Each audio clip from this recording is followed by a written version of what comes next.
Welcome to the Knicks Film School Postgame Show, powered by BetUS TV. I'm excited to do this one. I'm excited to do this one for a few reasons, not the least of which is that we, in our own way, here at Knicks Film School tonight, will celebrate the man, the myth, the legend, the one and only Clyde Frazier, a man who I have been lucky enough to have on this podcast.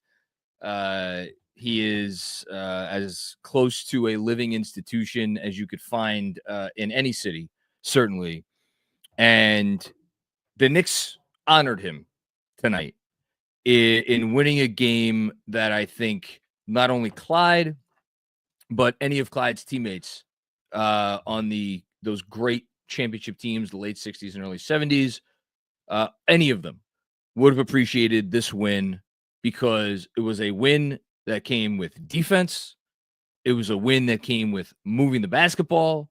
It was a win that came with being smart, outthinking your opponent, which after some, early foibles, the Knicks eventually got around to doing. And I think most of all, it was a win that showed perseverance. And I want to get back to some of those qualities and some of the individual people who were responsible for getting us to this point. In what was a 31-point second half turnaround. And it wasn't because the team that they were playing stopped trying or did what the Wizards did, what was it, last weekend or about a week, a little over a week ago, and pulled all their guys because they wanted to lean into a tank, as shameful as that is. The Blazers went a little cold late, but that team's, for the better part of 3 months, has been one of the most relentless teams in the NBA. And they did not hand that game to the Knicks. The Knicks took that game. And that's where I want to go here for the real theme of this one, because, I just had Chris Herring on the pod earlier this week. I talked to Fred Katz recently. I talked to Tim McMahon a little bit about, this year's team and where it might be going. And obviously I've done a lot of these post-game shows. And I think the theme, and it's not just here at Knicks Film School, it's certainly elsewhere, I'm seeing this theme of just, it's like there is a wet blanket over this season. And I don't know if that's because of the fact that the difference between last season and this season is the fact that last season we were entering into a summer in which the Knicks still had all of their assets, and now most of their assets are out the door. I don't know if it's how they have lost games this year. I don't know if it's something with the individual players. I don't know if it's just that it just wasn't, it's just not last year's team, because last year's team was so unique and so special. Obviously, the big losses to the very best teams in this league have stung and have, kind of dampened any kind of a mood that, hey, maybe, just maybe, this team has what it takes to win a championship. There's lots of reasons why the situation is what it is. But what I'm here to say tonight is that if you are, and I'm put myself right in the group of people that I'm about to talk about, because I've been here. If you are a person who has found themselves butting the Knicks' success this season, or just more generally what this team is or what they are capable of, I think it is time to turn around and appreciate the fact that, like, is it last year's team? Does it have whatever that stuff was, that special sauce that last year's team had? No, because we could watch basketball for 100 more years and never see anything quite like the 2023-24 Knicks. And we said that last year. We recognized it in the moment. But this team is starting to write its own story. And I know it's not the story that maybe people expected out of the gate.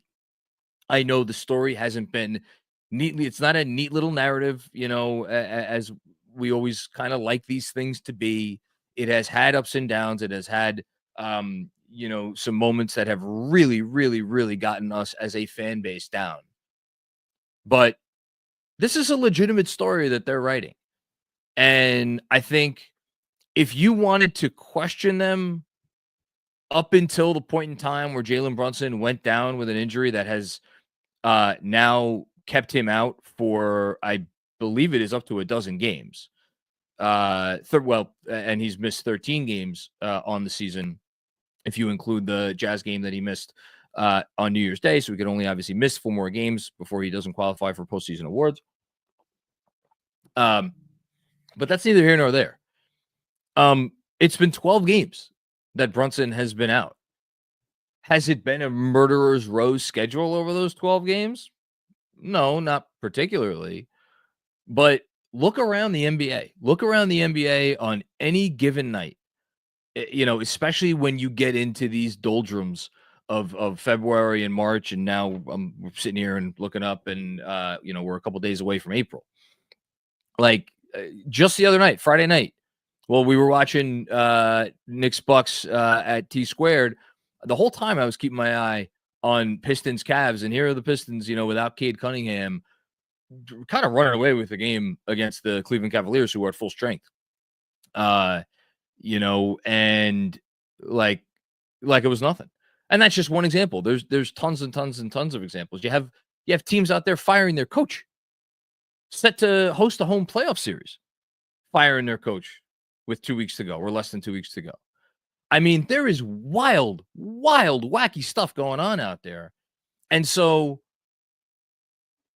when you look back at this dozen games and how this thing could have gone without Jalen Brunson, and now you look up and they are 7-5 in these 12 games. And man, they have showed some toughness.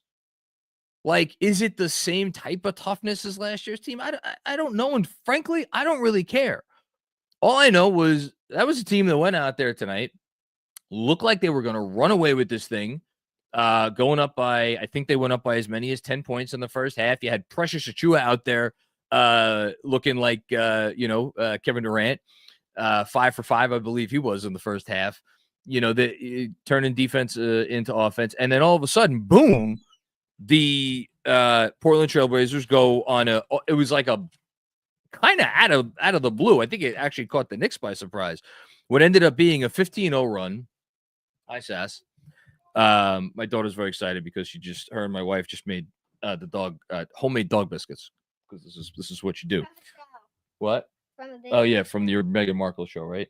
Yeah, there you go. Anyway, I'm in the middle of my monologue. You gotta let me cook. So, and then out of nowhere, they're down. It's the biggest deficit of the game at halftime, and then Knicks come out, nice little 4-0 run. Okay, they're riding the ship out of halftime, and then boom, again, Portland hits them in the mouth with another run at 10-0. And so at that point, you're down by 14, and you're like, "Hi, Maddie." The star of the show. Yes, the star of the show. And at that point, I'm like, "Oh my goodness, is this going to be one of those games that I'm going to have to get up on the post game and be hemming and hawing and like, yeah, they lost by double digits against a team that's going to be in the lottery. But if you really think about it, this and that, and they couldn't hit the far side of a bar. They won. Go, get lost with the dog. Go. You're breaking my concentration. It's one thing they're in super chats. You can't interrupt my monologue. Go. No, go now. That's good parenting, folks. You gotta know when to put your foot down. Anyway, so like, I was already thinking ahead to what this post-game show was going to be, and I didn't really like where it was going. But then they made it so that I didn't have to do that. And I thought, for as great as the fourth quarter was, and they ended up outscoring the Blazers, they doubled up the Blazers 31-15 in the fourth quarter.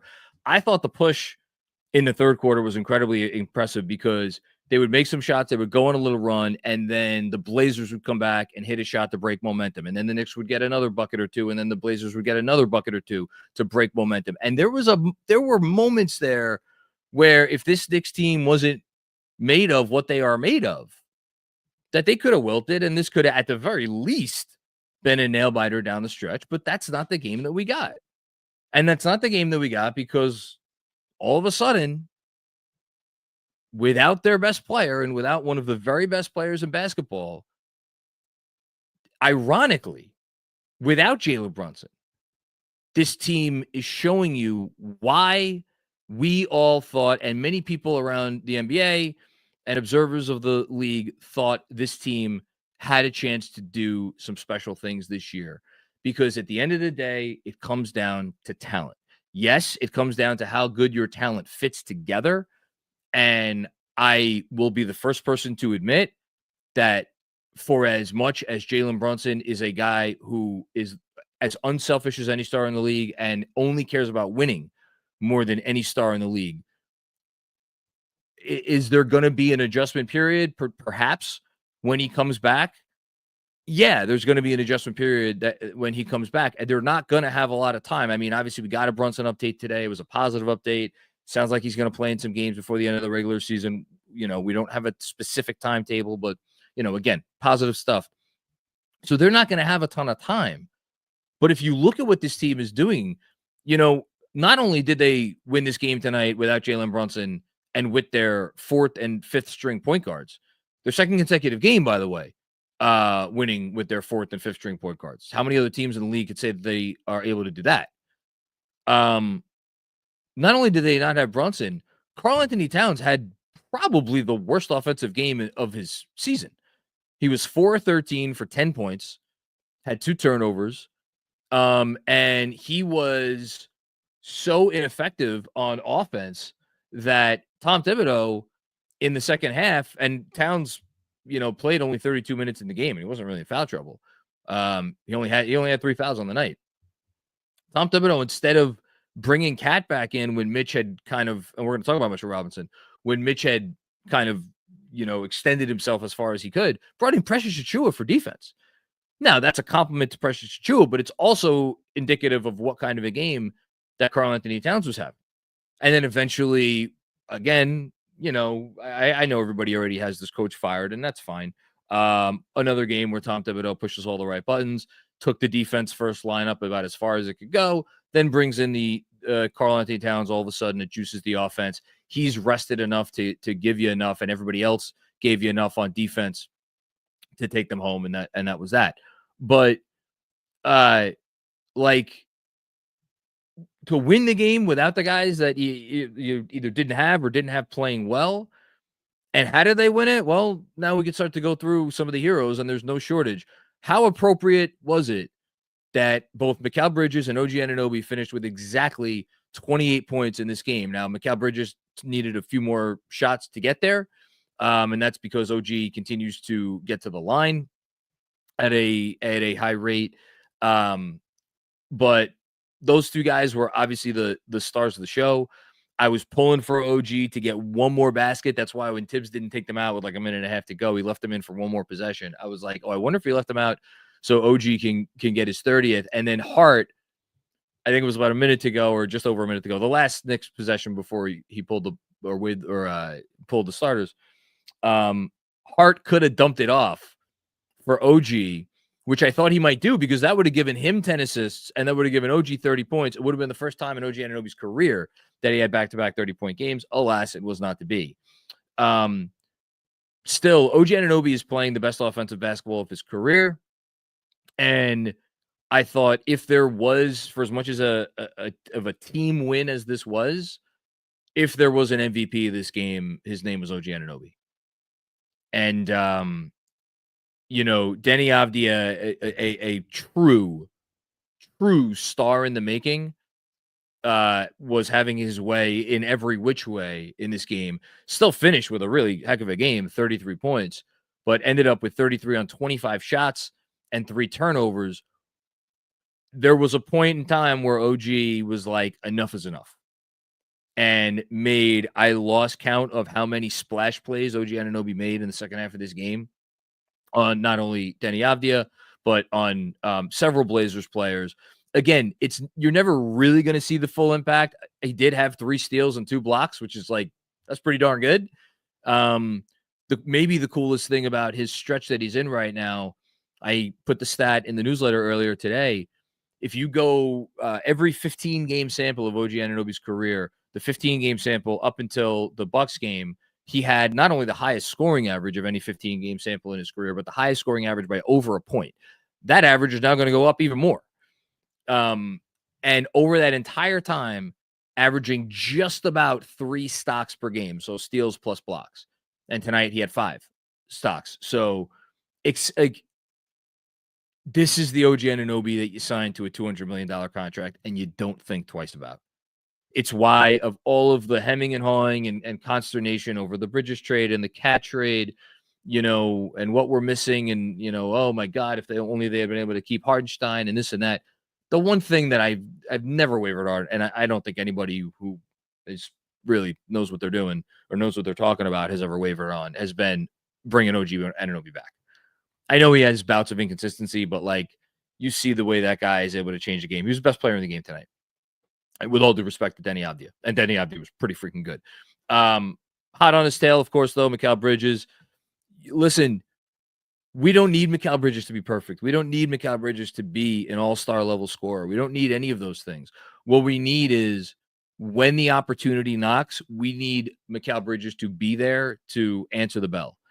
And in the second half of this game, when the Knicks just needed some sort of reliable source of offense, after Mikal's prayer to end the first quarter, there was a stretch there from, really the entire second quarter up until the first maybe 3-4 minutes of the third quarter, where the Knicks just weren't finding any points. They were stuck on 54 points until almost the 8-minute mark of the third quarter. So you're talking about, that's 26 points scored over a 16-minute stretch. That's not great. And they needed Mikal Bridges to be like, all right, listen, I got this. And the same way that his tandem with Josh Hart was their entire offense essentially in the fourth quarter of the first Blazers game, his tandem with Josh Hart serving as the screener, was the Knicks source of offense in the second half for the most part of this game. And it was incredibly effective, which leads us to Hart, which is, again, maybe the most discussed player on the team this year, because there are so many times where we have wondered, is it really worth it? Is it really worth it to have nobody guarding him, or to have the center playing 10, 15 feet off of him? Is it really worth it? Well, this was another one of those games that you reminded you that, yeah, it's worth it. Just like he did in Milwaukee, Josh Hart found other ways to impact the game positively. Went and messed around and almost got himself another triple-double, finished with 14 points, 9 assists, 8 rebounds. Those are not empty calorie stats. 3 steals, a couple of foibles here and there, but a positive game. So for the second game in a row, and I don't know how many individual games this season, you probably count on one hand before this weekend, we have said that all 3 wings came and showed up in a big way. We can now say for 2 consecutive games, the 3 Knicks wings, Wingstop, whatever, Wingy Stop Jr., whatever you want to call them, the theory of the case was built around these 3 guys being the best versions of themselves to support the Karl-Anthony Towns, Jalen Brunson dual organizational foundation. They have done it, and they have looked the part. So shout out to all 3 of those guys. Kudos to the point guards again, DeLon Wright, Tyler Kolek, just coming in and doing their job, which is all anybody needed for them to do. I thought it was nice that DeLon Wright hit another 3. This was not something that I was expecting from him. Had a nifty little move around the basket for a finish. 7 points, 3 of 6 shooting, couple of steals, couple of blocks, couple assists, couple of offensive rebounds. DeLon Wright's one of those, again, talking about theory. The theory of DeLon Wright has always been that he's this sort of player. He's not going to stuff any one column of the stat sheet, but he's going to give you a little something in every column. And this was a perfect example of that tonight. Another nice game from Kolek. I mentioned Precious Achiuwa already. I thought really, really solid Precious minutes. I know his last 2 offensive possessions before he got pulled for Towns weren't so nice, but you take what you could get, and he was very good in the first half. And then I'll save these 2 guys, or save these 2 guys for last. Not purposeful, but your 2 game high in terms of plus minus belong to Landry Shamet, a plus 22 in 19 minutes, and Mitchell Robinson, a plus 19 in 14 minutes. I think both of those numbers are maybe not accurate to 100%, but both of those guys gave you good minutes. And I think we were in on Shamet after everybody was out on Shamet, and then we were briefly back in on Shamet, and then we were back way out on Shamet. Are we back in on Shamet? Like, what does this guy have to do? He has to hit shots. And what did he do tonight? He hit shots, and he hit some big ones, 3 of 6 from deep. And then Mitchell Robinson with a really nice effort for the second consecutive games. I know his stat sheet looked a little empty. This was the second consecutive big time performance from Mitchell Robinson, and they needed it. There was a reason why Tibbs continued to roll with him for as long as he did in the second half of this game. Again, echoing my sentiments to start about why this was the perfect win for a Clyde birthday. Team win as this team again continues to write its own story in its own way. And this was game 74. Yeah, game 74. So we got 8 games left to go. The playoffs are going to be here before we know it. Boy, oh boy, I would love to see them get a handful of games with Brunson back so we could see if they could really gain some momentum going into this postseason. They deserve that. They deserve at least that. Now that they have finally found something, I think is it the something they've been looking for the whole year? Maybe. I just hope they have time to really coalesce with Brunson back, and that's how I'll end this monologue before we get to the super chats. But before we even do that, my favorite moment of these recent shows, we're gonna hear a quick word once I pop it open from our friends at Huel. Let me just take a sip first. The monologues get me drained, so I need a boost, a pick me up, and what better way to do that than with Huel Black Edition, ready to drink meal in a bottle. It contains 35 grams of protein, 27 vitamins and minerals. It is low in sugar. It is the perfectly balanced meal. But right now, I don't really care about any of that because I had a very early dinner tonight. I think I ate at about 3 o'clock. And so between that and, the monologue taking a lot out of me, I just need some nourishment. And Huel just checks every box that I'm looking for. It is affordable. It tastes fantastic. I stole one from my wife tonight. I went with the iced coffee flavor. It tastes like iced coffee. It's super convenient. I mean, you saw me, I just literally unscrewed the cap. And it was perfect. Again, you've heard me say it before. I'll say it a couple times now. New customers can visit Huel.com/KFS and use my code KFS to get 15% off your first order, plus a free gift. Again, that is for new customers. Visit Huel.com, HUEL.com/KFS, and use that code KFS to get 15% off your first order, plus a free gift. I'm telling you, you will not regret it. It makes life so much easier, and it does it in a way that tastes great. And you can feel good about yourself, which is a lot better than scarfing down a pizza at 9 o'clock at night. I can tell you that. Okay, let us move on to see what people want to talk about. I hope the vibes are positive. I don't know why they wouldn't be positive, but you never know. Crazier things have happened.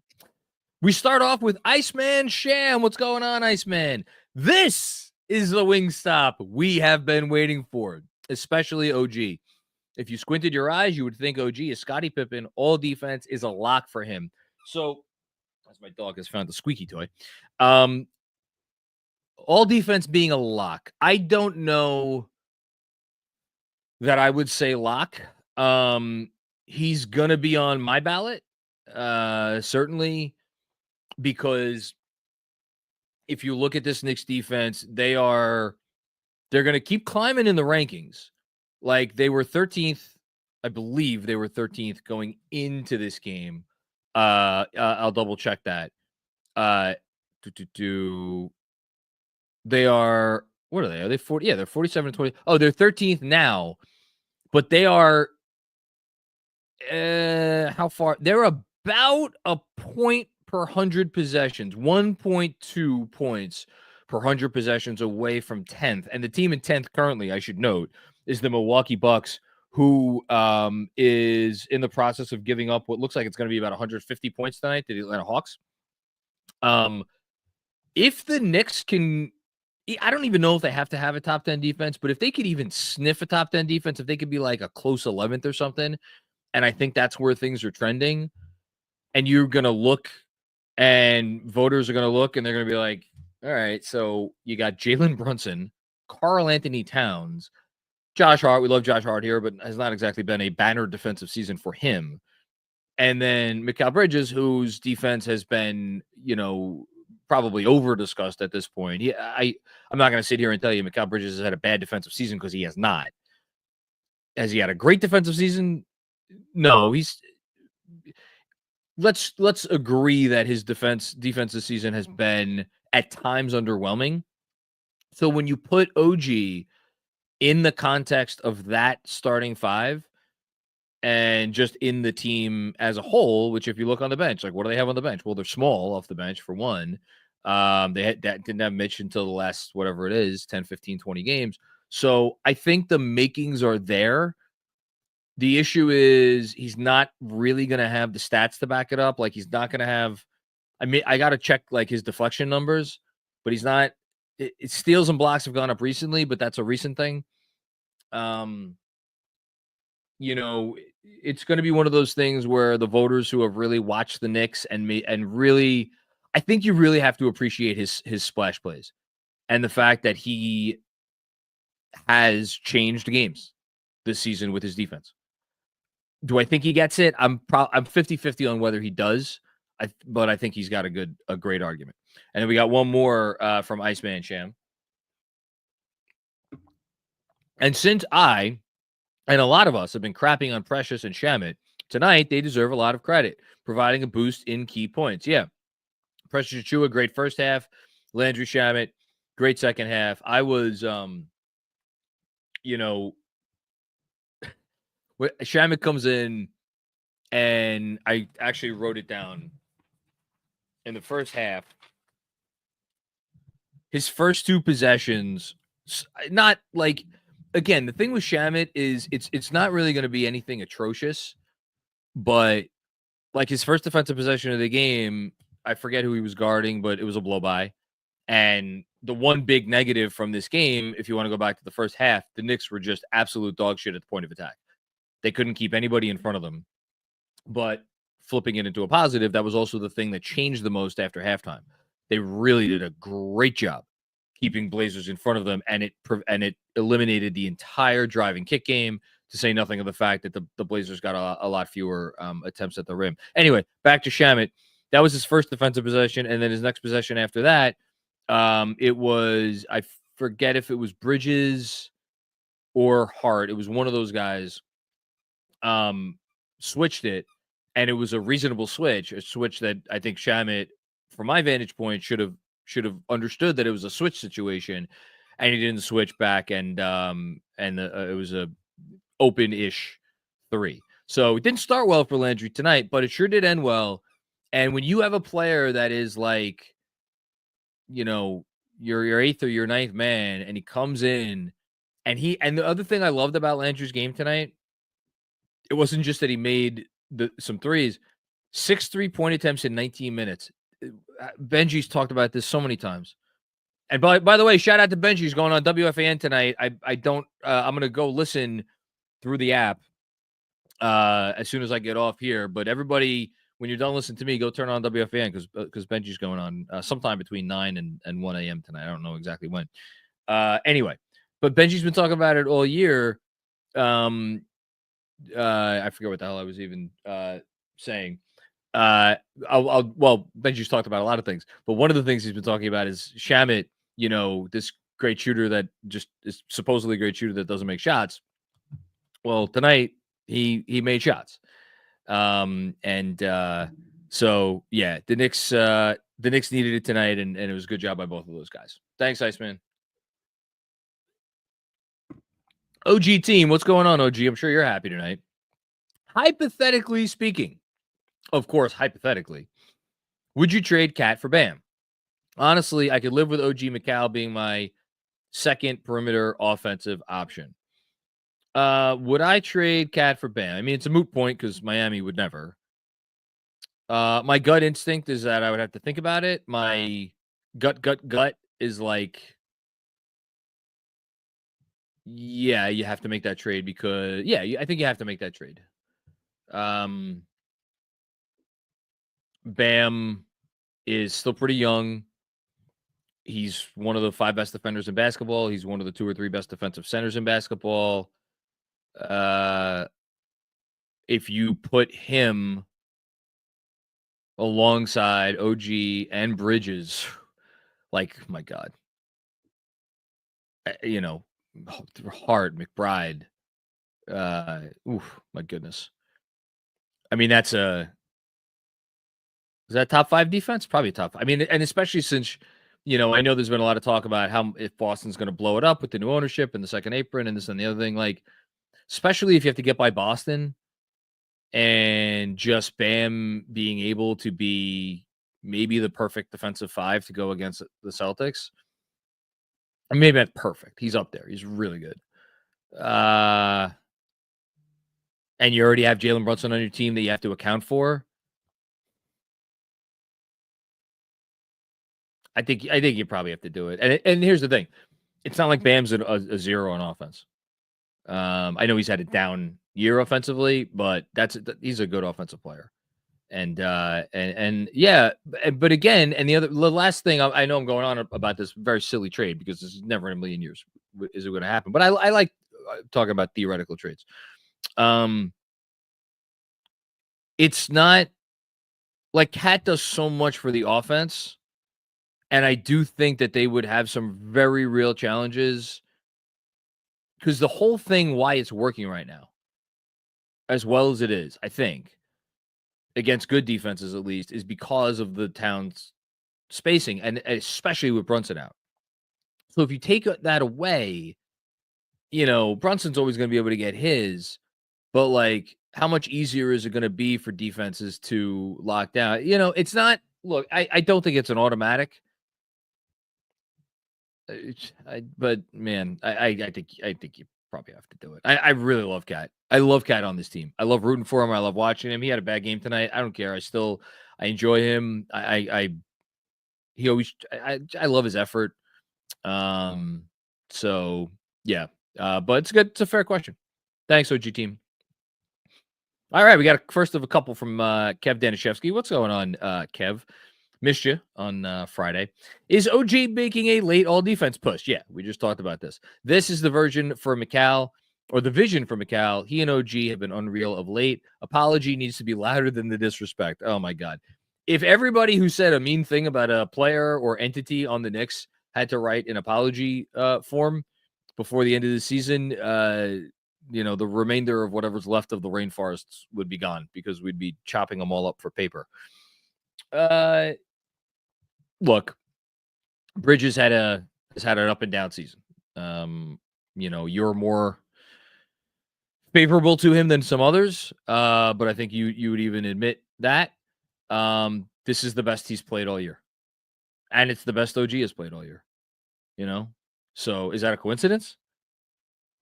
I have no idea, but it's great to see these two guys going like this. Really is great to see these guys going like this. It's just if they could just figure out a way to keep this going with Brunson back and have the defense not fall completely off. And I want to emphasize their defense over the last 12 games now with Brunson out. They have the 7th best defense in the league over the last 12 games, in which, again, they are 7-5. And how many turnovers did they end up getting tonight? Let me see. Going into tonight, over the last 11 games, They have been generating the second highest rate of turnovers in the league. Tonight, the Portland Trailblazers had 14 turnovers. And the Knicks, after not scoring many points off those turnovers early, ended up scoring 18 points off the 14 turnovers. So they really are winning these games with defense and moving the ball. And that's the other thing that, again, I don't doubt that is going to continue when Brunson's back. But, like, they're 7th in the league in assist percentage.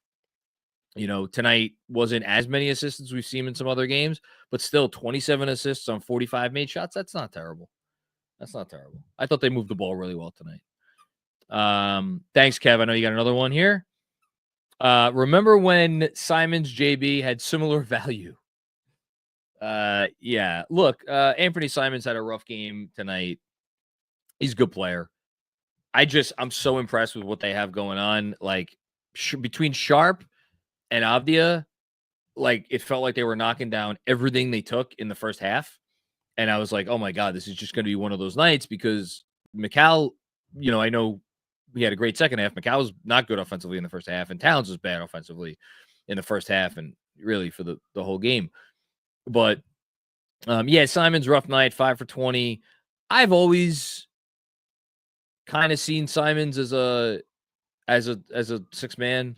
I know that, like, he, there's the whole future face the franchise thing that, because he was there when Dame was still there, and they had that whole kind of succession plan thing in their head. To me, he seems like just the absolute perfect six man. Shaedon Sharpe, Denny Avdia, even Tamani Kamara, if he's hitting threes, which, I mean, he hit 4 or 6 for tonight. I was like, oh my God, we're going to get the Tamani Kamara freaking game.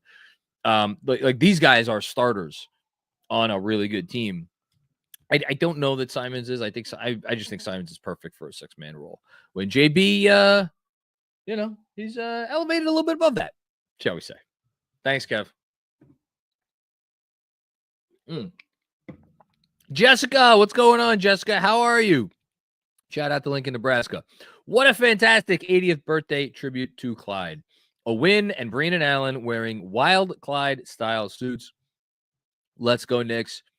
I was thinking before the game, I was thinking during the game, and I thought after the game, when Breen, or as the game was ending, when Breen was really just showering the love appropriately on his partner of 30 years.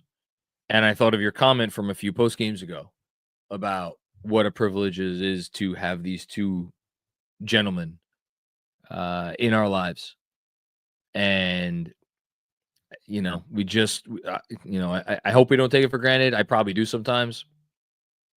It's what a pleasure. What an absolute pleasure to be in their company night after night after night. It makes the game so much better. And yeah, perfect birthday present for Clyde. Indeed. Absolutely.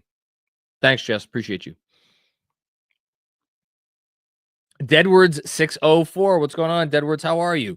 Can Wright have a rotation spot when we get fully healthy? Good defense. He hustles and isn't a total zero on offense either. Look, I wrote about this in Friday's newsletter. Yeah, I think in Friday's newsletter. All of these people that we're talking about, your Preciouses and your Landrys and your Wrights and your Koleks of the world, I just don't think any of them are going to be in the playoff rotation. I think it's going to be the 5 starters, Mitch, Deuce, and then for about 10 minutes a game, or maybe a little bit more if he has a going, campaign. And that's what I think that's where I think we're headed. Yeah. But listen, you never know. But I mean, crazier things have happened. I look, I like Wright. I think he's a good player. I think nobody guards him. That's the problem. Like, again, if you want to extend the rotation or something, extend it to a 10-man, or I don't think Tibbs will do that. But like towards the end of the regular season, I wouldn't have a problem with that. I just, in playoff games, like, you gotta milk every ounce of everything you can out of both ends of the floor. And right now, like, the Knicks are dealing with still, he had a really good game, but a version of Josh Hart that is not shooting with confidence from the outside. And you're still going to wind up playing Mitch, 20 plus minutes a night. So you already got some guys that are going to be, going to impede your spacing in a certain way. To have an extra one out there against a really locked in defense. And I'm watching the freaking Pistons, who just continue to excel, be in this dogfight with the Timberwolves. Their defense has been the best defense or second best defense in the league for months. Anyway, but I don't think it's a crazy request at all. Thanks, Edwards. Appreciate you. Debo, what's going on, Debo? Watching OG step up and attack offensively has been fun. Holding on to that third seed and inching closer to JB's return. Let's go, Knicks. So I don't. So you know what? I am going to make one proclamation, and here it is. The Knicks are going to finish with a better record than the Milwaukee Bucks. And you know how I know that? Because I'm looking at my screen, and it says Atlanta 124, Milwaukee 98. And there are 10 minutes to go in the fourth quarter of that game. Again, I wasn't joking before when I said Milwaukee might give up 150 tonight. I mean, the Bucks might be broken. I don't know. So if we go to our handy dandy NBA standings, talk about I know you're talking about hanging on to the third seed, but the Bucks after this loss will be 7 games back of the Knicks. They will be 7 games back of the Knicks. The Knicks have 8 games left to play, and after tonight, the Bucks will have 8 games left to play. So I'm not sure, and the Knicks own the tiebreaker. So I'm not sure I see in the cards a 7-1 finish for or I get would it be 7-1 finish, or would it have to be an 8-0 finish? No, I think it would have to be an 8-0 finish. An 8-0 finish for the Bucks and an 0-8 finish for the Knicks. Yeah, that's what it would have to be. Yeah, I don't think I see that one in the cards. Meanwhile, the Pistons, a big game here against the Timberwolves. If they win this game, then they will actually go up 2.5 games, given the impending Milwaukee result, on the Bucks, and they finish the season with 2 consecutive games against Milwaukee, which makes that situation very fascinating. Indiana, we're now 4 ahead of Indiana with the tiebreaker. And Indiana and both the Knicks and the Pacers have 8 games left to go, 4-game lead with the tiebreaker. I'm not calling it yet. Because Indiana has, depending on how much the Cavs take their foot off the gas. Pacers have 2 games remaining against the Cavs. Cavs might not play anybody because those games are late, and Pacers may have easy wins there. They got a bunch of other easy games on their schedule. They only have one, I think, really tough game left other than the Cleveland games, potentially, at Denver, I think it is. So, like, a 7-1 Pacers close is something that I am not ruling out completely, but even then, let's say they closed 7-1, the Knicks could go 3-5. And that would be enough. And like I just talked about how this team is writing this wonderful story for itself. Do we really think that this team is not going to go 3-5 down the stretch with Jalen Brunson playing in most of those games? I don't. As my family is here watching me and listening to me on the phone and thinking that it's not going to be distracting at all. Thank you. Anyway, thank you, Debo. I appreciate you. Jay, what's going on, JM? I'm good with OG having an ego if he keeps this up. Hey, man. He's showing us that he's probably had a good reason to have an ego all these years, if that's true. It's always been rumored. It's never been confirmed. It's always been something I think NBA media people have talked about, that he wants a bigger role. But, like, if you're OG Anunoby and that has always been your contention, has there ever been a time in his career where he's gotten a chance to have this significant of a role in an offense as he does right now with Jalen Brunson out. And I think what's really interesting about it is he the best offensive player on the team? No, he's not the best offensive player on the team. That's Karl Anthony Towns. But what makes Towns so unique, and this is unique in a positive way and unique in a way that can make your life more difficult at times if you're an offense, is he is not an offensive tentpole that needs the ball or demands the ball or any of those sorts of things. Just he is perhaps the preeminent, if he is out there on the court, guy in the NBA. That's all that matters, or at the very least he's up there, with the Steph Currys and the, guys of that ilk. Just him being out there. So, but OG, is he the second best offensive player right now with Brunson out? Is he the third best offensive player? He's not snaking pick and rolls and like getting into mid-rangers and whatnot like Mikal Bridges has been. That's not his game either. It's more of a straight downhill. And yeah, can a defense get him a little twisted up if they converge and he doesn't quite have, the footwork is good, is really good at times. Is it infallible? No, it's not. But man, can he do a lot? And I think maybe, oh my goodness, there was a possession, I forget when it was in this game, and I don't even think I made a note about it, but there was a possession where he got the ball, so the ball kicked to him behind the three-point arc. I'm not even sure if he faked the shot, but the defender bit, and OG immediately driving lane. I'm pretty sure he finished it with a dunk.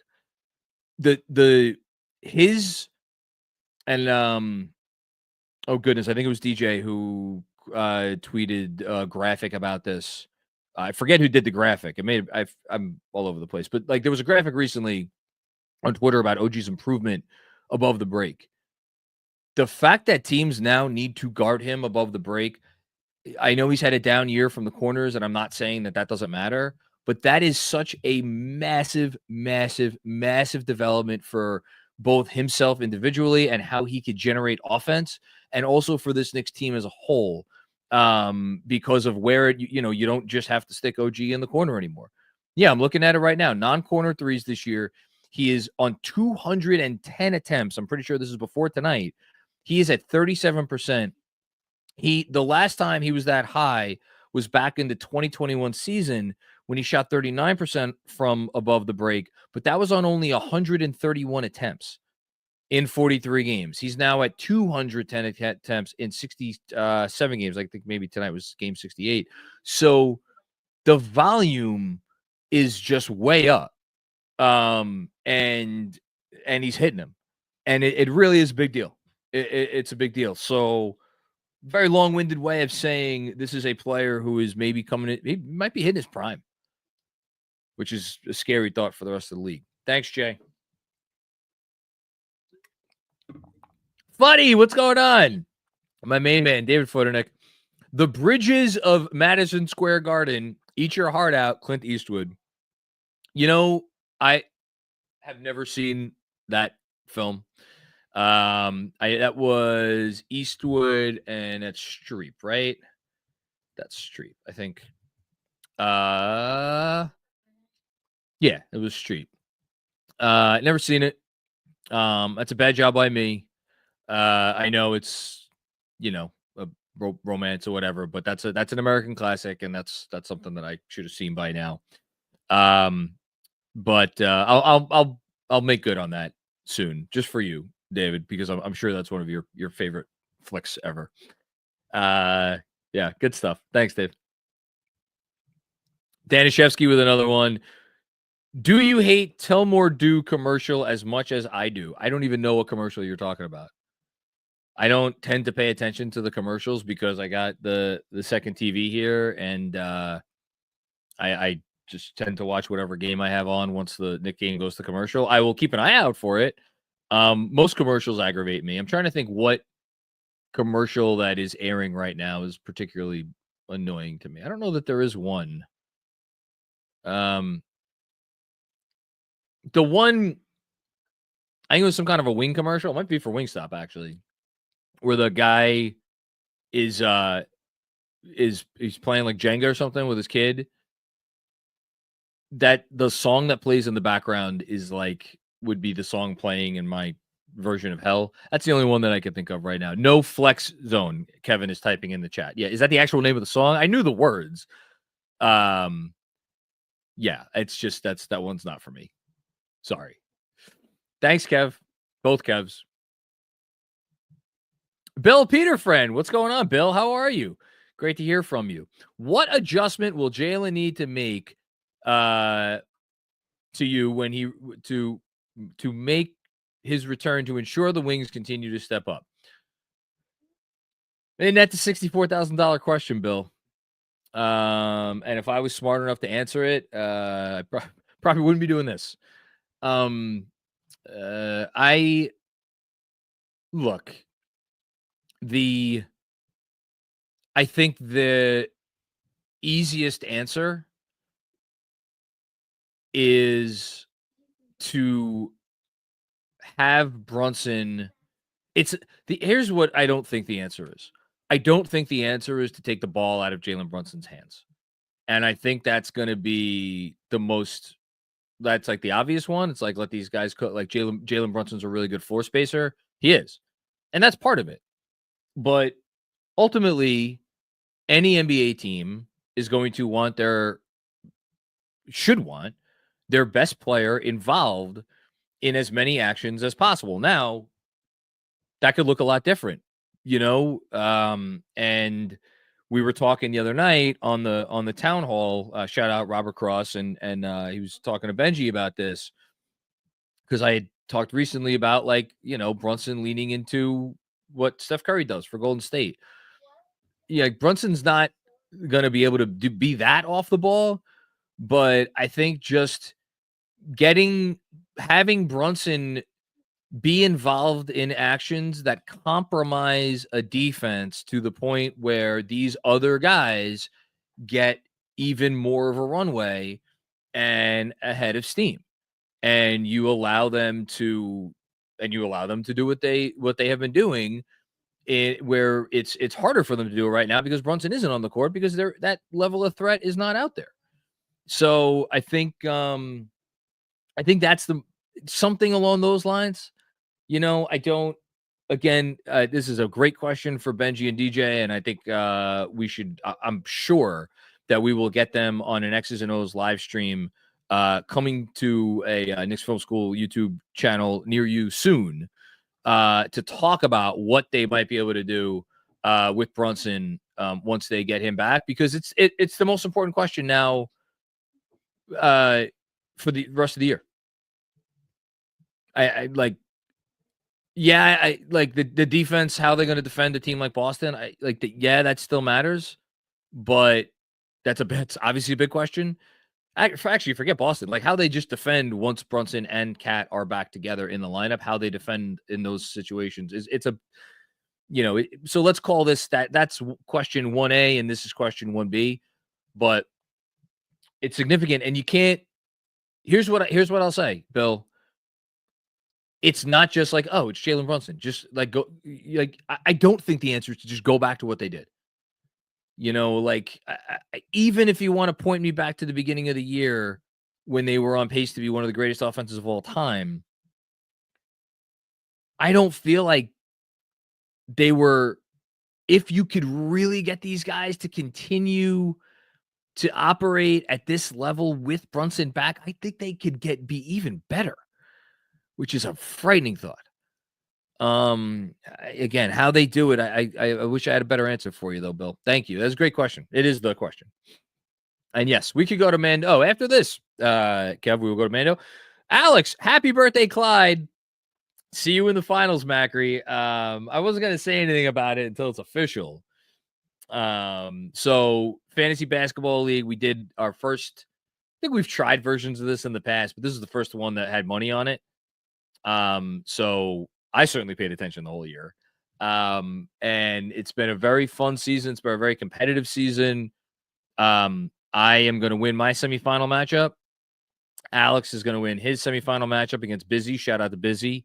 And yeah, me and you in the finals, man. I can't sit here and say that I'm feeling terribly confident, just because I built my team around Wemby, and we know what happened there. And my second leading scorer, if you go by average fantasy points per game, was Jalen Johnson Jr.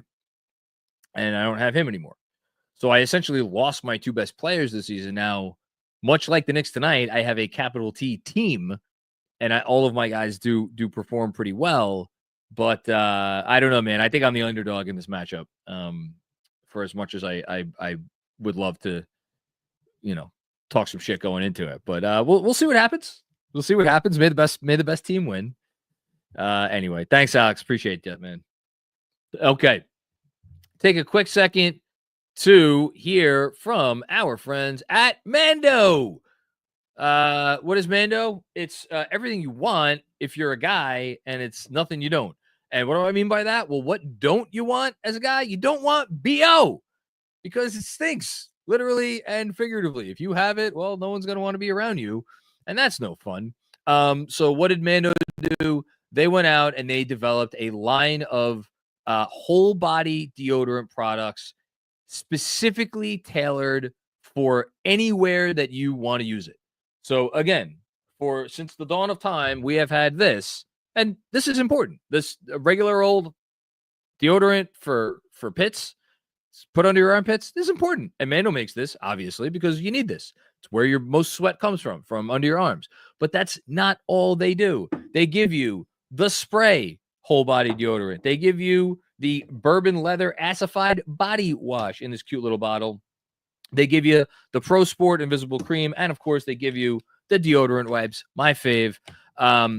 Created by a doctor who saw firsthand how normal BO was being misdiagnosed and mistreated. And the best part about this stuff is you can use it and it works for up to 72 hours. It's clinically proven to control body odor better than a shower with soap alone. What more can you possibly want? If you want to get in on the action, Mando's starter pack is perfect for new customers. Comes with the solid stick deodorant, cream tube deodorant, 2 free products of your choice, like the mini body wash and deodorant wipes I just held up, and free shipping. As a special offer for Knicks Film School listeners, new customers get $5 off a starter pack with our exclusive code. That equates to over 40% off your starter pack. Use code KFS at shopmando.com. That is SHOPMANDO.com. Please support our show. Tell them Knicks Film School sent you. Again, the code is KFS. Smell fresher, stay drier, and boost your confidence from head to toe with Mando. Giddy up. Sad news. I don't know that the Hawks are going to get to 150 points. And actually, the Bucks have come back, and this is a 13-point game with under 5 minutes to go. Jesus Christ. The Hawksiest loss ever. All right, next one up, we got one from Busy. Hi, Busy. Telling your kid, I'm in the middle of a monologue, you got to let me cook. First class. Listen, man, everybody parents in their own ways. I got to do me. Shout Cade for derailing my playoff hopes in fantasy. Yeah, it's tough because, and I don't even know if you could have dropped him because I forget what the crazy rules for you probably couldn't have, right? But would you have dropped him if you could have, to just get those extra points? Because then you're dropping your best player and he's not out for the year or anything. You were put in a really difficult situation. I don't envy you. It kind of stinks. I think, it's funny. I was looking back at my draft, and I think the best thing that could have happened to me is that my last 3 or 4 or even 5 rounds, I didn't get anybody very good. So I've just been recycling those positions throughout the year, and it's that's been my strategy, and it's a strategy that's worked for the most part. But we'll see if it could work one more round. Thanks, Busy. You had a great year. Points champion. Busy, I should say. Alex with another one. Busy, don't blame Cade. You got out coached. Wow. So who's the Tom Thibodeau in this situation? Is it Alex or is it Busy? We'll see come playoff time. I mean, not fantasy playoffs. I mean, come Knicks playoff time. I don't know who it's gonna be. Anyway, good stuff. Okay, and then Alex with another one. Holy smokes! I forgot there was money on it. I shouldn't have brought it up. Yeah, because I I totally took that money and stored it away. It's not like I just went out and spent it. No, I would have never done that, of course. So yeah, I'm very much hoping that I win this freaking thing, so I don't have to go scrounge up $500 to send your way, Alex. Oh my goodness, that would be painful. Anyway, thank you, buddy. David Crockett, what's going on, my buddy David? How are you? Sharp did whatever he wanted early, not so much late. First half, DeLon Wright's point of attack defense was yuck. Second half, D made my teeth whiter. Yeah, he stepped up. Yeah, but I think it was the whole team that stepped up. I think it was the whole team. I really do not think anybody held their ground in the first half. And it was, give Portland credit, because we could talk all we want about Cat and Jalen. Too often the Knicks, I think I have to think line one or line two in opposing teams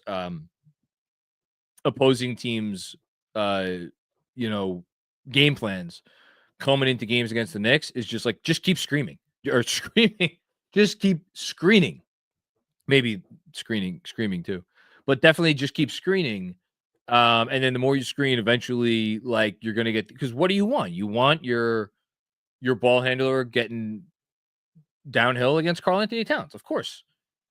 And then if you get that, then you're either going to get a good shot at the rim, or you're going to draw a foul, or you're going to get someone helping in off the corner, and you're going to get a nice kick out. So how the Knicks navigate these screens is like essential, and they did not navigate them well enough in the first half. Now, obviously, Karl-Anthony Towns is a part of that conversation, and he will continue to be a part of that conversation, and that's why, what percentage of what type of defense the Knicks play in the playoffs, in terms of how much they drop, how much they hedge, how much they switch, and all those different things.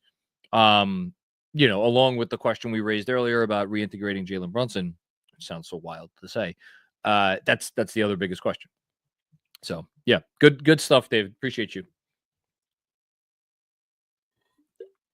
Greg Film Stuff. What's going on, Greg? Great to hear from you, man. New York might be playing their best ball of the season. I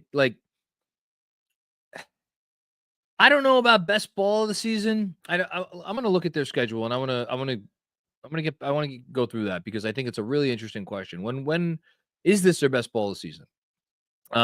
Just injury, or Jalen's, I think, injury has forced the team to come together, and I just hope OG, Mikal, and the team can continue this cohesive brand of ball when he returns.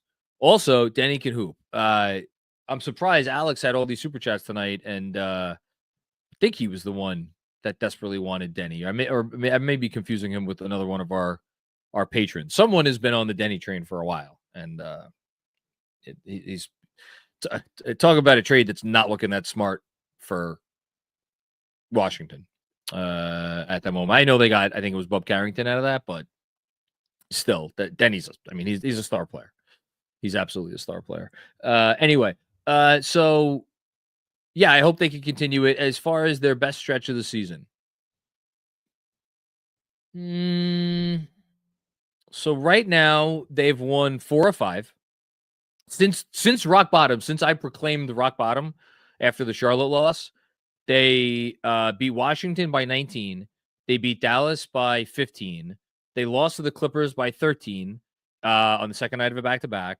They beat the Bucks by 13 in a game that was not that close, and they've beaten Portland by 17 in a game that was much closer than that. So 4 out of 5 without Jalen Brunson. Stretches that they have been better.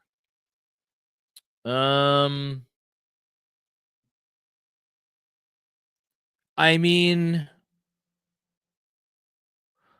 think, I know they won 9 in a row earlier this year. I don't think any of us at the time thought that was any great shakes. And yeah, it was I know they almost made it 10 in a row against the Thunder, and that they played a really great game for 3 quarters, but I would go with, I think, from January 20th to probably so they won 5 in a row. It was Atlanta, which I was very impressed by that Atlanta win.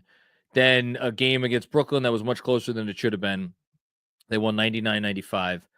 Then they smacked the Kings by 23. They gobsmacked the Grizzlies by 37. Again, talking about how difficult it is for the Knicks to navigate screens. Memphis, a team that has not screened all year. Lo and behold, the Knicks are 2-0 against them, and they kicked the crap out of them in that one game. And then they beat Denver by 10 at home. Then they lost that Laker game, which was annoying. They lost OG in that game too. They didn't play great in the Laker game, but then they came back and they had that really nice win against the Rockets. Then they had a win against the Raptors. So they won 7 of 8 there. And then they got the crap kicked out of them by Boston and then won 3 more in a row. But like those next 3, the Pacer win was good. The Hawks win and the Bulls win were not great. So it's up there. I mean, considering that they don't have Brunson, it's up there. It's at worst, it's number 2. I think at worst, it's their second best stretch of the season. And it would be nice to see it keep going. Their next challenge, they have another back-to-back.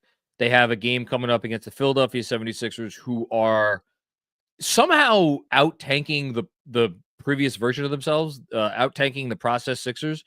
The Sixers have lost. They're playing Toronto right now. They have, at press time, lost 1, 2, 3, 4, 5, 6, 7 games in a row. And right now they are losing to the Raptors by 21 points midway through the fourth quarter. So I hope that the Knicks will extend this little winning streak to 3 games against Philly on Tuesday. And then after that, you go to Cleveland. And we'll see. We'll see what's going on there against the Cavs. I don't know. But good stuff, Greg. Thank you. Kento Cato, what's going on, Kento? How are you, man? Hey, John, been a while. Might be the longest stretch Mikal OG have played well offensively at the same time. Interested to see the offense when JB returns. You and everybody else, man. You and everybody else. Yeah, of the season, absolutely. Absolutely. I mean, I'll give you the updated numbers now. I looked at them earlier today. Over what is now the last 12 games. This will be interesting because Towns didn't score a lot tonight. You want to talk about balanced scoring? Over the last 12 games, Karl-Anthony Towns is averaging 24.4 points per game. OG Anunoby is averaging 22.8 points per game. Mikal Bridges is averaging 22.2 points per game. So 3 guys averaging between 22 and 24.5 points per game. Here's the best part. Towns shooting splits, 50% from the field, 45% from 3. OG shooting splits, 47% from the field, 38.3% from 3. Mikal Bridges shooting splits, 55% from the field, 37% from 3. The fact that those guys are scoring at those rates with that level of efficiency, I know the defensive competition has not been fierce. I want to acknowledge that very clearly. It's not been top tier defenses that they have played, but that's damn impressive. And the way the Knicks were going offensively before Brunson went out and how they've looked at times during Brunson's absence, I do not think that you would have expected to be sitting here after a dozen games without Brunson and looking up and having those be the numbers for those 3 guys. That's outstanding stuff. That's outstanding stuff. And it makes you realize the Knicks have the talent. They have the talent to win it all. I didn't mention Josh Hart, but Josh Hart hasn't been bad. I mean, he's 44.6% from the field. All right, it's not great. 35% from 3, taking 3.6 a game. We know that that's a kind of a funky number, but he's averaging 10 rebounds and 7 assists a game during this stretch. They have the talent. They have the talent. It's about putting it together now. Thanks, Kento. Christopher Halecki, what's going on, my man Chris? How you doing? The difference between last year's team and this year's team is expectation. There is no greater weight. That said, I still feel like they can do big things. I think if you want to boil down the difference to expectation, I'm fine with that. I'm fine with that. I think, but it's not. Where does the expectation come from? That's the key. The expectation comes from the fact that you invested as much as you did in terms of team building equity into this team, which is the second component. So you have expectation, you have what you gave up to put yourself in a position to have those expectations. And then there's the third part of the what specifically did you give up all that stuff for? And does the return that you got for all that stuff, which engendered all the expectations, does it make your fan base believe that, okay, we have assembled the roster that is capable of going all the way? And so I think it's a threefold difference. And all of those things, it's like a, picture a three-way Venn diagram where there's a pretty big overlap in the middle. They all have to do with one another, but like once you kind of get out of the forest and you could see the trees, you could just look at this team and be like, well, wait a minute, like this team's good. They're super talented. They could play well together. They could defend well enough. They could score well enough. They're tough enough. They're gritty enough. They have the character. I believe they have the coaching.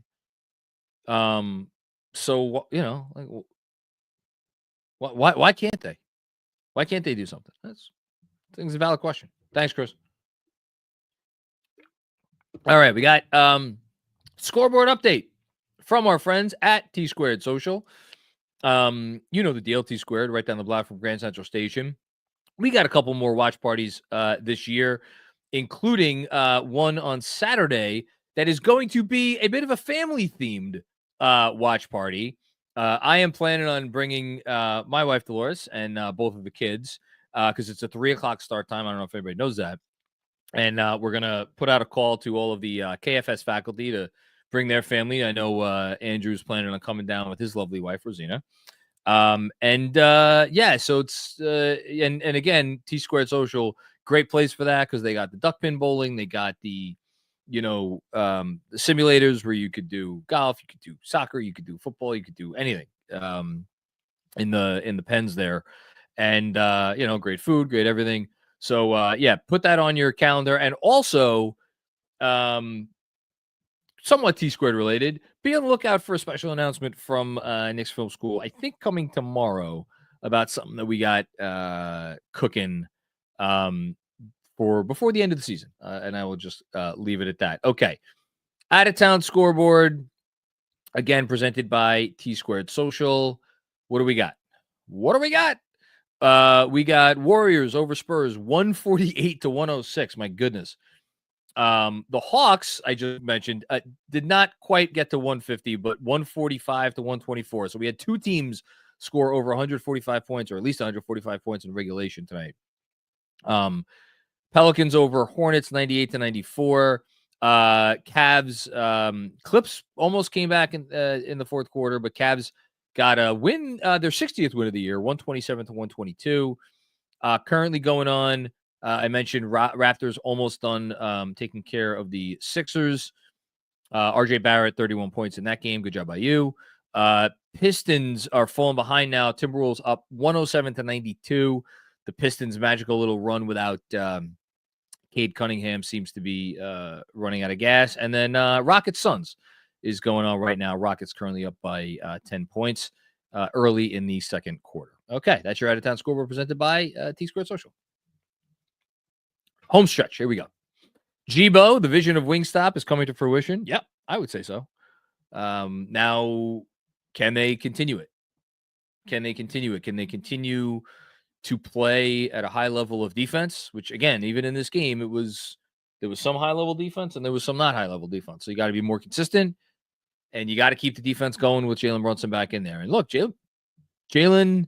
One thing I don't worry about with Jalen, I know he's self-aware, and I know he sees how important the defense to offense is for this team.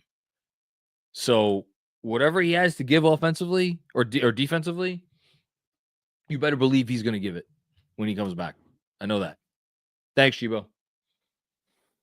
Travis Robbins, thank you very much, Travis. Appreciate the very generous super chat. Way to honor the best Knick of all time. There's a lot of Knick fans out there who feel the same way that you do, Travis. I did my own ranking. I think it's 3 years ago now that I do my top 75 Knicks in the newsletter over the course of the year. I think I landed Ewing 1, Frazier 2, Reed 3. And I had a lot of people pushing back on both Frazier and Reed. And I will just say that the people who were around for the championship teams, they were the most vocal about it should be Reed, number one. But take that for what it's worth. Clyde has every bit as good an argument. Clyde had 36 points, 19 assists, 7 rebounds, and 5 steals in a finals game 7. If I live another 50 years, I will never see another Knick with a stat line like that in a game 7. It's one of the greatest closeout game performances of all time. There's a reason why, like, would Clyde have been a legend even if he had just like a ho-hum game? Yeah, he would have. But I think the fact that he had a signature moment to put on top of a signature career. And the other thing that I love about Clyde, if you want to talk about Clyde's greatness, is because he was a defense-first point guard and because he could score, but he didn't need to score, and because he was so smart and so unselfish, and again, defense first at the size that he is or was, could play on any team in any era, and like, I forget, occasionally we have like NBA media people or authors or whatever doing like, I'm building my perfect team to combat the aliens when they come down and we play for who gets to take over planet Earth. Like, I don't care how many years of NBA ball we play, Clyde's always going to have an argument to be on that roster because of his skill set. So yeah. One of one. Happy birthday, Clyde. Thanks, Travis. Kevin Danishevsky with another one. Let me preface this by saying I defended Wright over Kolek when it happened, but I'm curious, has Tibbs ever started a rookie? How good would the rookie have to be? In a non meaningless game, like in his career? How many games did Dunn? I'm sure Chris Dunn started a few games. Hold on. His rookie year, I mean, he was only there for the year before Tibbs traded him. Tibbs started him 7 games. When were those 7 games? Actually, early in the year. So Chris Dunn, his 3rd ever NBA game, he started. And he started the next 4 games. So he started 5 games in total. The Wolves, looks like they lost 3 of those games. And then he went back to the bench and was on the bench basically for the rest of the year. I think he would have. Again, the season was kind of lost, but I wonder would he have started Grimes if Grimes didn't get hurt? I'm trying to remember if Grimes started that first. No, I don't think he started that first Miami game out of the break that he got hurt. That's one I could imagine. But to answer your question, no, not really. Yeah, well, no, Derrick Rose was not a rookie for anybody who needs reminding of that. He was, an MVP, but he had already been around for a few years. Yeah. Anyway, yeah, I don't think he ever. Maybe there's an obvious one I'm forgetting.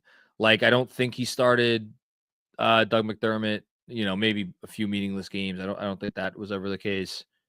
Taj wasn't a rookie under him. Noah wasn't a rookie under him. Deng wasn't a rookie under him. Cat obviously wasn't. No, that I don't like. Some meaningless games toward the end of the season, maybe for Obi or Quickly. That's the only thing I can remember. Here we go. Quentin Grimes game log.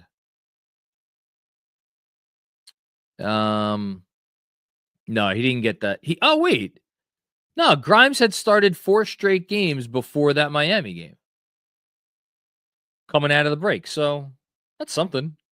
And he started a couple games throughout the year. Yeah, he always liked Quentin Grimes. Well, until he didn't. Thanks, Kev. Legs official. What's going on, Legs official? Cavs 2 times, Boston and Detroit down the stretch. Good playoff preview. Yeah, I mean, the Cavs game, I think the Cavs are going to put all their guys out there for that game. The Boston game comes with it's the last week of the season. It's the final Tuesday. I don't know that Boston is how many of their guys are going to play. And then it's Detroit, then it's Cleveland. So, like, the fact that those 3 games are 3 of the last 4 games of the year, I just don't know. I just don't know what we're going to see. And I don't know. Is that a good thing? Is that a bad thing? You argue both ways. Thanks, Legs official.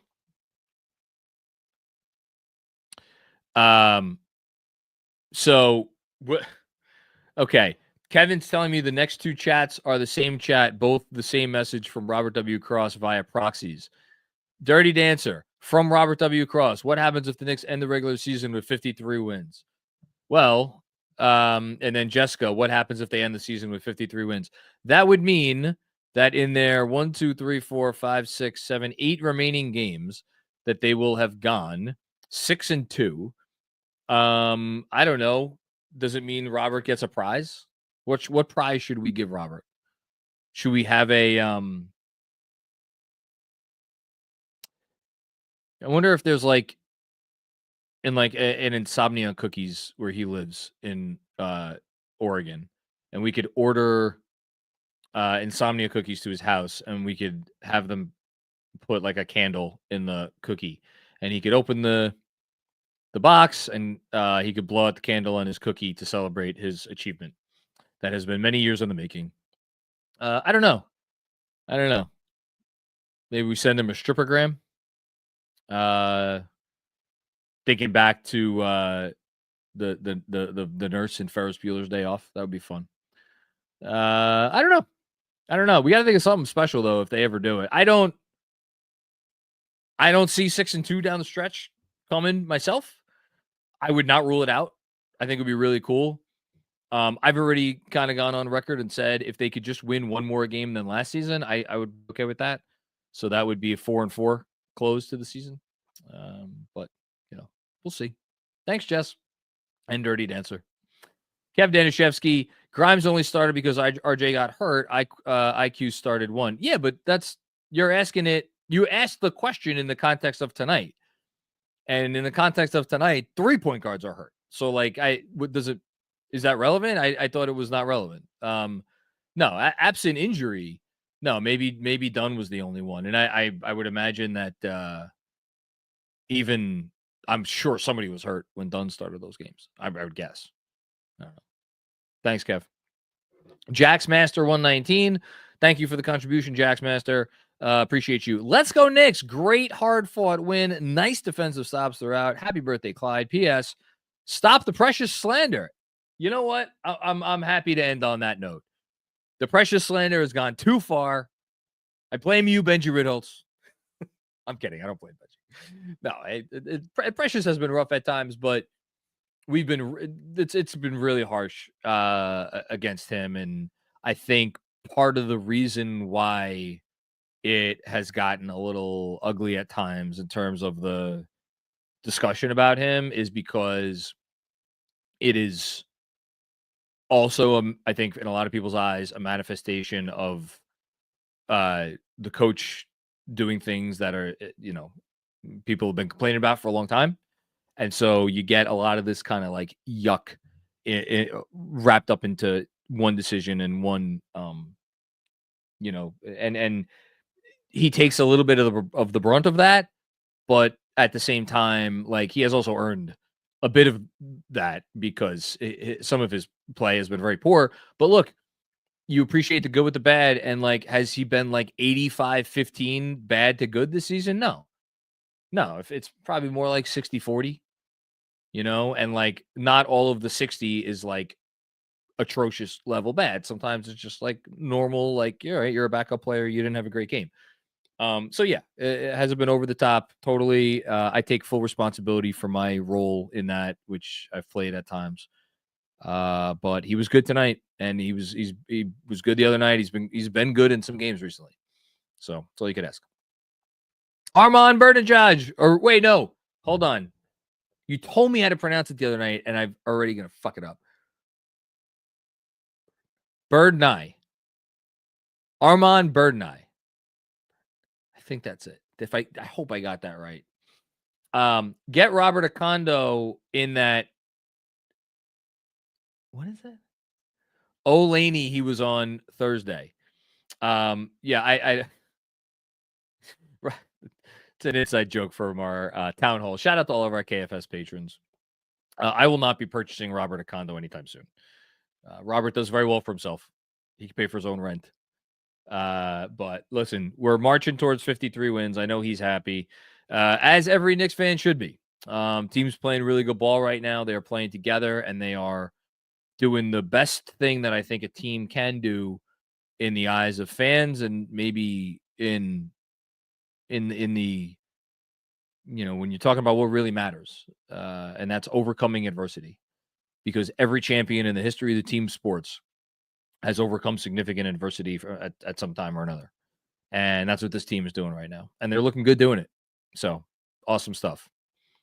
Armand says my pronunciation was right. Hey, there we go. Good way to end it. Okay. Thanks, everybody, for checking out another edition of the Knicks Film School Postgame Show, presented, of course, by BetUS TV. Shout out to them. Like the video, subscribe to the channel, leave a 5-star rating if you're listening to the pod version. And we appreciate all the support that we've gotten recently. We've had some really great guests, and the support for those guests has been wonderful. Got some other great stuff coming up. Stay tuned for all that. But until next time, take care and peace out.